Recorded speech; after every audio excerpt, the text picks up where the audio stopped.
একটি জনবহুল শহরের পাশে ছিল একটি শান্ত গ্রাম। সেই গ্রামে বাস করত একজন আল্লাভীরু মানুষ। তার নাম ছিল ইউসুফ। খুব ধনী ছিল না, কিন্তু তার মন ছিল খুব পরিষ্কার।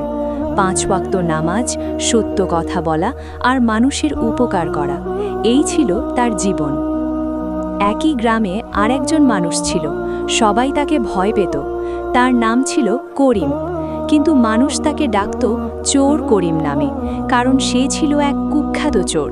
রাত হলেই সে বের হতো, মানুষের ঘরে চুরি করত আর কখনো ধরা পড়ত না। একদিন গ্রামের লোকজন ইউসুফকে বলল, আপনি এত ভালো মানুষ, কিন্তু এই চোরের জন্য আমরা সবাই আতঙ্কে থাকি, কিছু একটা করেন। ইউসুফ শান্তভাবে বলল, আল্লাহর উপর ভরসা রাখুন, একদিন সে নিজেই ঠিক হয়ে যাবে। এক রাতে করিম পরিকল্পনা করল, আজ সে ইউসুফের ঘরেই চুরি করবে। সে ভাবল, এই লোকটা এত সৎ, নিশ্চয়ই ঘরে কিছু না কিছু আছে।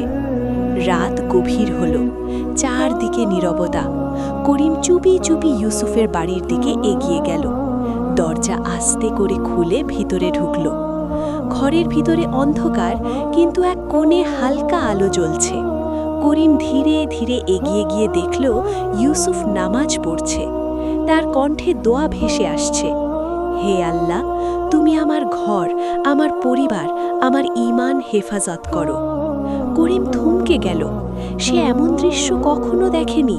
তার মনে অদ্ভুত একটা অনুভূতি জাগল, কিন্তু সে নিজেকে সামলে নিল। না, আমি চুরি করতে এসেছি, আমাকে কাজ শেষ করতে হবে। সে ঘরের জিনিসপত্র খুঁজতে লাগল, কিন্তু আশ্চর্যের ব্যাপার, ঘরে তেমন কিছুই নেই। কিছু পুরনো জিনিস, একটা ছোট বাক্স। সে বাক্সটা খুলল। ভিতরে কিছু টাকা, খুব বেশি না, কিন্তু তার কাছে তখন সেটাই মূল্যবান। ঠিক তখনই ইউসুফ নামাজ শেষ করে উঠে দাঁড়ালো। সে করিমকে দেখে ফেলল, কিন্তু সে চিৎকার করল না, ভয়ও পেল না, বরং শান্তভাবে বলল, তুমি যদি কিছু নিতে চাও নিয়ে যাও, তবে একটা কথা বলবো। করিম অবাক হয়ে গেল। সে এমন প্রতিক্রিয়া আশা করেনি।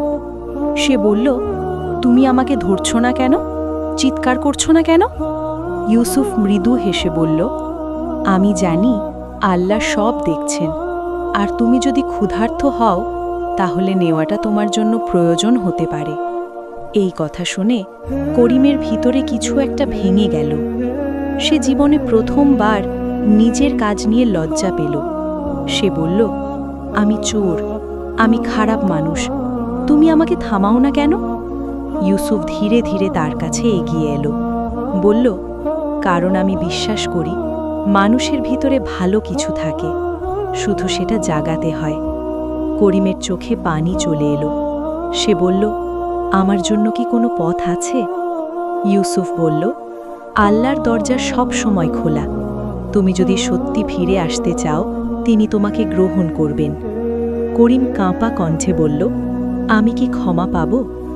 ইউসুফ বলল, যে ব্যক্তি সত্যিকারে তওবা করে, আল্লাহ তাকে অবশ্যই ক্ষমা করেন। সেই রাতটাই ছিল করিমের জীবনের মোড় ঘোরানোর রাত। সে সেই টাকা ফেরত দিয়ে দিল। ইউসুফের সামনে বসে কান্না করতে লাগল। সে বলল, আজ থেকে আমি চুরি ছাড়ব, আমি নতুন জীবন শুরু করতে চাই। পরদিন সকালে পুরো গ্রাম অবাক হয়ে গেল। চোর করিম নিজেই গিয়ে সবাইকে বলছে, আমি ভুল করেছি, আমাকে ক্ষমা করুন। মানুষ প্রথমে বিশ্বাস করতে পারল না, কিন্তু ধীরে ধীরে তারা বুঝল সে সত্যিই বদলে গেছে। করিম ইউসুফের সাথে কাজ শুরু করল, সৎভাবে উপার্জন করতে লাগলো। দিন যেতে লাগলো, আর সেই চোর একদিন গ্রামের সবচেয়ে বিশ্বাসযোগ্য মানুষে পরিণত হলো। একদিন কেউ তাকে জিজ্ঞেস করল, তুমি এত বড় পরিবর্তন কিভাবে করলে? করিম বলল, একজন ঈমানদার মানুষ আমাকে শাস্তি দেয়নি, বরং ভালোবাসা দিয়েছে। সে আরও বলল, আমি বুঝেছি আল্লাহর ভয় আর ভালোবাসা, এই দুটোই মানুষকে বদলে দিতে পারে। এই গল্পটি আমাদের শেখায়, সত্যিকারের ঈমান, ধৈর্য আর ভালো আচরণ একজন খারাপ মানুষকেও বদলে দিতে পারে। আল্লাহর উপর ভরসা রাখলে অসম্ভবও সম্ভব হয়ে যায়। এমন হৃদয়ছোঁয়া ইসলামিক গল্প পেতে আমাদের চ্যানেলটি সাবস্ক্রাইব করুন এবং পাশে থাকুন।